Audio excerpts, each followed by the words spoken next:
Nggak tahu apakah ini teori konspirasi atau enggak, bahwa wali-wali itu banyak yang orang Cina gitu. Iya, setidaknya ada hubungannya dengan orang Cina. Misalnya contoh ya, kalau misalnya kita lihat Demak itu kan didirikan sama Raden Fatah. Raden Fatah itu menurut salah satu referensi itu nama aslinya Jinbun. Kan nggak mungkin orang Sunda. Nggak mungkin kan orang Sunda Jinbun, kan nggak mungkin. Nah, jadi nama aslinya Jinbun, dia Raden Fatah itu Raden Hasan. Raden Husain adiknya. Raden Hasan dan Raden Husain ini akhirnya mendirikan kerajaan Demak, dan mereka akhirnya menurunkan orang-orangnya ya, karena orang Cina ya. Ibunya ternyata tadi orang Chinese juga. Jadi dari Campak.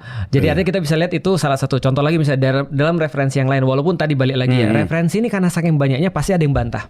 Misalnya contoh kayak Sunan Bonang. Itu nama aslinya katanya Bong-an. Menurut salah satu referensi. Menurut referensi lain tentu saja berbeda. Tapi akhirnya tidak bisa dilepaskan dari orang Cina juga. Karena ketika Wali Songo itu terus kemudian memperbaiki kondisi Nusantara, yang waktu itu habis dari perang saudara, para Grek kalau di dalam sejarah.